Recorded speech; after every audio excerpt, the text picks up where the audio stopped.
ত্রয়োদশ জাতীয় সংসদ নির্বাচনে নিরঙ্কুশ বিজয় পেয়েছে বিএনপি এবং তাদের মিত্র দলগুলো। এর মাধ্যমে 2 দশক পর আবার ক্ষমতায় ফিরছে বিএনপি। 17 ফেব্রুয়ারি নবনির্বাচিত সংসদ সদস্য ও নতুন মন্ত্রিসভার সদস্যদের শপথ নেওয়ার কথা। নতুন মন্ত্রিসভা গঠন নিয়ে রাজনৈতিক অঙ্গনে আলোচনা এখন তুঙ্গে। ঠিক একই সময়ে ছায়া মন্ত্রিসভা গঠনের বিষয়টিও আলোচনায় আনলেন জামায়াত ইসলামী এবং এনসিপির 2 আলোচিত নেতা। জামায়াত নেতা শিশির মনির 14 ফেব্রুয়ারি রাতে তার ভেরিফাইড ফেসবুক পেজে ছায়া মন্ত্রিসভা গঠনের কথা বলেন। ফেসবুকে শিশির মনিরের এ ঘোষণার পর জাতীয় নাগরিক পার্টি এনসিপির মুখপাত্র আসিফ মাহমুদ সজীব ভুঁইয়াও একই কথা লিখেছেন। 15 ফেব্রুয়ারি সকালে ফেসবুকে সাবেক উপদেষ্টা আসিফ এ ঘোষণা দেন।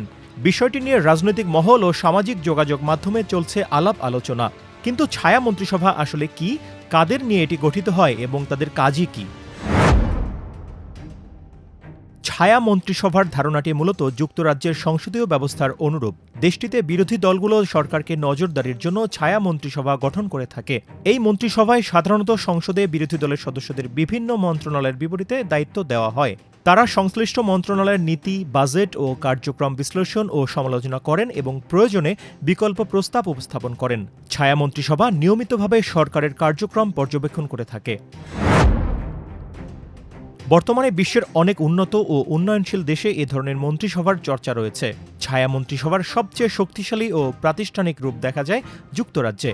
সেখানে ছায়া মন্ত্রণালয়ের নেতারা সরকারি কোষাগার থেকে দপ্তর ব্যয় নির্বাহের জন্য বরাদ্দ পেয়ে থাকেন।